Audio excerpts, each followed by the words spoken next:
enam ei ole sellist liivast rannaala, vaid on selline künklik ja muhklik ja rohune maa. Reljeef on aastatega täielikult muutunud ja tahaks taastada seda olukorda, mis kunagi oli. Seal all oli siis geotekstiil, mis nüüdseks on purunenud ja sealt on ka hakanud siis läbi tulema rohtu ning pinnas on vajunud siia kalda ääre poole ja muutnud selle vetemineku hästi järsuks. Paisjärve kasutavad kohalikud, kõige rohkem ilmselt lapsed ja noored, kes siin kuumal suvepäeval võivad terve päeva veeta.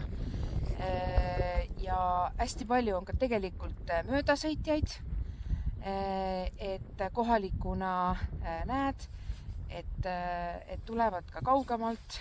Need, kes on siin suvekodudes, tulevad siia ujuma. Ja tegelikult on nii, et kui ikkagi tõesti päev on kuum ja suvine, siis on rand rahvast täis. Isegi talvel käivad talisuplejad.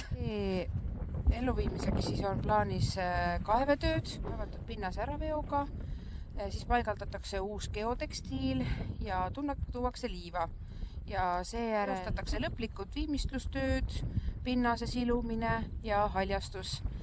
Ning plaanis on ka kohalikult ettevõtjalt siis grill siia paigutada, et oleks võimalus ka siis grillida, tullakse oma piknikukorvidega ja naljatamisi võib öelda, et kalamehed, kes siin kalastavad, saavad kohe oma kalaga ära küpsetada, kui on soovi.